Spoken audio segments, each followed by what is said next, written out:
Welcome to the March issue of Texas Bee Supply Monthly Magazine. And our beekeeper for this month is Rich Beggs. I'm very excited to have him here. I've known him for a little while, and I know and respect his beekeeping. He's kind of particular like we are, and that kind of made us connect right off the bat. So I really am excited about y'all meeting him, and I want to introduce him and let him tell a little bit about yourself. Rich, tell us about yourself. Well, Chari, first of all, thank you for inviting me to come. I've always loved gardening, and I had never really connected the dots with bees. But one year, my wife just made this offhand comment, "Hey, wouldn't it be fun to get bees?" And that's when the light bulb went off. So for Christmas, she got a bee box, a bee suit, and we had registered for bee school. And I said, "Sally, if it's way over our heads, we don't have to do this." And it was funny because all of our kids were like, "Are you sure she said that?" Because we haven't heard her say that. But we jumped right in. It looked like it was going to be a lot of fun. And in 2016, we started with 2 hives. And, probably the best thing we ever did is we got somebody to be a mentor to us. And we're now taking care of about 30 colonies across 4 properties in the Dripping Springs area. And so it's been a lot of fun. Learned a lot, made a lot of mistakes. I think that's how you learn sometimes. It is. The time, right? But just have really enjoyed it. And for me, it's really a great way to relax. It's kind of my after work thing. I really love it. So it's wonderful. Well, that's great. And so many of us just kind of go, "Oh, I think that's what we want to do." And that's our beginning story. So what does Rich Beggs, what do you do for March? So we've all kind of come off of winter, and there's some of us have this locked in, what we, our to-do list. Do you have a to-do list? What are you doing in your bee yard for March?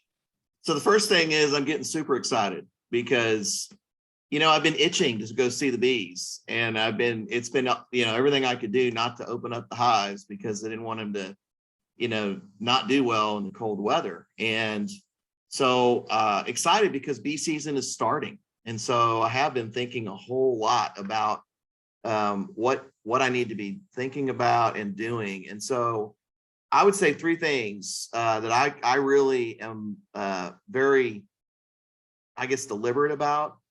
Number 1, is the food okay? Do they have enough food stored? And so February was a very important month to be checking the weight on the hive. So I'll go by and check all the hives. I find that true still in early March for sure.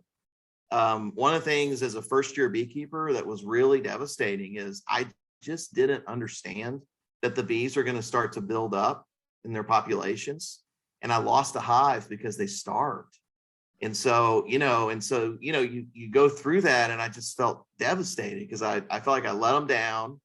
And then the next year, boy, I was not going to let that happen again. And then I overfed them, right? So I started feeding them 1-to-1, sugar water, and I wasn't watching if I had fed them too much. So one of the things I really am cautious and careful about in March, I am really checking the weight of that box and making sure that it's not too light for sure, because they'll need food, and it's not too heavy. And the temperatures are going to allow us also to check. One of the sure tell signs of overfeeding is they start to just fill everything in, and the queen has no room. And so I've made that mistake. so that's number 1 is the food, and I also am thinking about, are they going to have enough space in March? March is the time that I really have to really start thinking about how are they in terms of space, right? Because the swarm season is about to start as well. And then finally, health. How is their health, overall health? Checking for varroa, et cetera. And when I mention these 3 things, Chari, I really, it runs across the spectrum for me because this last fall, we had several late swarms that we caught. And we had several rescues where somebody would call and say, "Hey, would you please relocate these bees?" And so we would, like a water meter relocation, And what happens when you get them in fall, at least for us, typically aren't going to be very big colonies. And I'm one of the beekeepers that I just can't bear to, smash a queen and merge them into, I really want to see if I can get them through winter. And so I've been watching, I've got 4 small colonies, and I'll be working really hard to make sure, number one, primarily food, and we'll talk a little bit more about equalizing that hive as we try to boost it. But the others, I know that there's other things I have to worry about with them. I have some really big hives, and I don't want them to swarm. One of our objectives is honey production. I can't have my workforce leaving, That's right. March is kind of the time where I'm trying to get the workforce kind of built up so that when the flow hits, we're going to be very well positioned that way. So those are kind of top of mind things that this next weekend will probably be the first that I'm really getting in and start thinking about doing some inspections. And March is it's a great month, but it's a scary month because the flow hasn't really truly started. So I think February and March are some of the most challenging months as a beekeeper. You're not kidding. It truly they are. It challenges our what we've gathered in Yes. reading and in our online interactions with the webinars and such. And you're exactly right. Too much space, not enough space. Too much food, not enough food. And your winter bees, your winter bees are getting old. They are truly the old ladies of the group, and sounds like you really and truly have a grasp of that, having past experiences of which I can join you on. Hive expansion. So do you do 2 deeps, 3 deeps? What is or are you looking at equalizing your frames with other bees, with other colonies, for your swarm prevention and still retaining your production hives? What are you going up or out? What are you doing?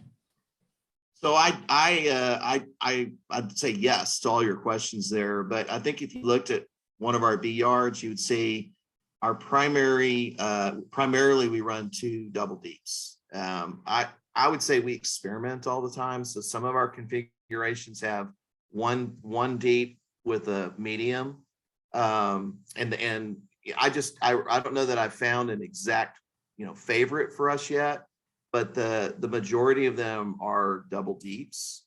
And when I start to look at them in March, one thing that's really interesting to me is in the winter, often I'll find I open them up and the colony has moved up, so I will swap the boxes for sure, and put them down on the bottom so then I can get them situated to grow and build up for spring. And then the other thing is I've got some that I just know coming in the end of February and you get into early March, even before I've gotten into them, I suspect there's several that I already know are going to be just massive populations just based on the traffic I'm seeing out front. And so when I open those up, I'm also going to be looking to put boxes on if I need to, just so I don't lose them to a swarm. And I will find, invariably, I will find one that maybe just aren't really taken off like I expected them to. And the thing I love about the bee yard is you can share assets, right? So I can share brood, I can share honey. And so I will boost weaker hives to try to get them really going in March. I think a lot of things that you do in March really matter for April and May. And so I think March is really a critical month for beekeeping for sure. I agree with you completely. What we do now does reflect down especially for honey production coming up.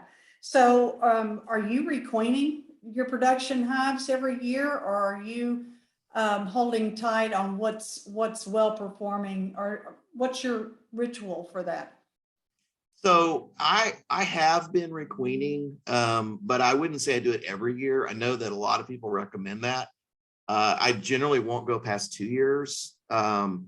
I will requeen and then I will watch them. And if they are doing great, I will give them that other year. It just so happens, I know a lot of people requeen in March and April when the queens are available. We requeened a lot of our hives last fall. And so I'm actually pretty excited because I've got a lot of new queens that are rare. I'm sure they're raring to go. And so, but we do. I actually have all my hives marked, so I know when she was there, put in. And so we actually watched that pretty carefully. Last year was interesting. We did one major walkaway split, which they did successfully. And so we let that queen go and just watched her, and she did a great job. But we generally we watch pretty carefully, so we know when those queens. I know it's not an exact science. Sometimes you may miss them, requeening, but generally we will know what the age of our queens, and we won't go past 2 years. That's good to know. And you are not on an island with requeening in fall. We've done that quite a bit ourselves. You come out of winter with basically a new queen, and there's a lot to be said for that. And you're the second beekeeper I've talked to in a week that said that. That's good to know. Well, and one of the motivators for us was we have not had too many issues with hot hives and hot hive being, a lot of people call them hot hives or just highly defensive hives, but we have had a few. And I just know that if we are getting the queens from sources that we know, it really cuts the risk down or the probability that we'll have a problem. And so that's really one reason we watch it, because boy, when you have those defensive hives, they're just not as fun to deal with. When you're not having fun, it's not fun. No. Well, you're in Central Texas, right? Yes. Yeah, so that helps a little bit. It's the further south that we run in our area, the walkaways can definitely generate some not so sweet bees. But the further north you get and centralized, you're in a good position where your walkaways probably do fairly well. I don't doubt that at all. So did you, or have you run across any dead outs yet?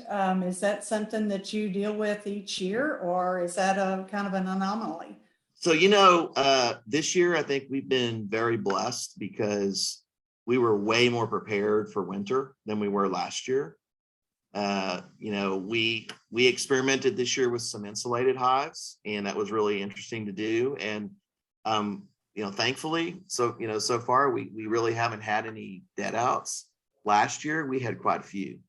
Wow. And I think honestly, the biggest thing that I don't know that I have a definitive answer on something, but if I surveyed the bee yards that we were taking care of, there were 2 of the bee yards that had essentially no losses. Our home bee yard had significant losses, and I think it was condensation. And the reason I say that is because we just didn't know enough to have, appropriate ventilation up top. And I helped a friend in the Waco area this year. Somebody had abandoned some bees, and I helped them, get them taken care of. And they thrived through the winter. There were 10 abandoned colonies, but there was plenty, the hives, some of them had fallen over. And that was the only thing I was trying to study it, right? Trying to figure out, well, what's different about these guys? They had a far worse temperature problem than we did, but they clearly didn't have a condensation problem. So we've really worked hard to try to understand that. I love that about beekeeping. I mean, to get in and do it and learn, and you're not going to be perfect, but you can learn a lot. And so to answer your question about the dead outs that we've experienced, one thing that's been kind of a positive on it, you always hate to lose bees, but you definitely know that there's some of the best assets you have as a beekeeper are these drawn comb frames and frames. And so one thing we absolutely knew to do last year was to essentially take those out and store those in a way that we could reuse them. And that really helped us a lot because we put all of them back into use. And so, you live and learn, but there will be, people do have dead outs that happen in winter for a number of reasons. And that's just part of what happens. And so we've just learned to say, hey, that some things you can control, some you can't. And that's the key. Figure out what you can, and the ones you can't, make the most of it, and don't let those go to waste. I mean, there are things that you can harvest, in terms of those frames, and really use those to help your other bees that did make it through winter. That's, boy, that's the winner statement right there. Being able to retain that comb and use it in your production later on is huge. Picking it up prior to wax moths invading and destroying it is huge. That's good information. So do you, in your bee yards, and I know the answer to this, I follow you on Facebook, and I hope that other of our readers get to see you through Texas Friendly Beekeepers on Facebook. But in your configuration of your bee yard, are you doing platform setups, or are you doing horseshoe or circles, or because there's a lot of talk out there on how that configuration, you know, Randy Oliver's done a lot of studies on that as well. What is your configuration, and have you evolved in changing that or adapting that along the way? Yeah, I do tend to have a U shape, in my bee yard, and I'll face them different directions. I don't know that I've really studied the differences, and because I've seen some beekeepers and they'll just go down a tree line, right, in a straight line, and I don't know if I probably should read Randy's studies and get schooled up on that, but I have noticed in some of my bee yards where there are different directions they just won't do well in, and so I'll reconfigure the bee yard, because I'll watch how. It's interesting to me that in some of the bee yards I've fenced all of them, and primarily the reason I fence them is I want to keep wildlife out. On the ranch properties that we're on, there are cattle that walk around, and they're very curious. They are. I've seen them on the game cameras, but I've also watched inside this fenced area where certain sides or certain ways that I face them, they'll do better. And so I do try to at least watch that. I don't know that I've noticed anything dramatic yet. Do you have a strong opinion on how I don't, and because we have had yards that one particular place in the earth seemed to just not produce bees, that no matter what, if that hive was sitting there, regardless of the direction, it just wouldn't produce bees. They would fail. They would just ultimately fail. So we've most always done platform beekeeping, and it's done fine, primarily for selfish reasons, because it's easy to work it. But just to give you a hint of what Randy Oliver says, is that it's the drifting aspect of drifting. So, but I think that's bee specific and location specific as well. So if you're not seeing that as a big problem, then I don't worry about it too much. I do want to, speaking of drifting, and what the reason Randy Oliver researched it more was for mite bombs, right? For the mite transfer of mites, varroa mites from one colony to the other. What is your stance on varroa treatments? Are you about to embark on testing, or where do you go with varroa treatments?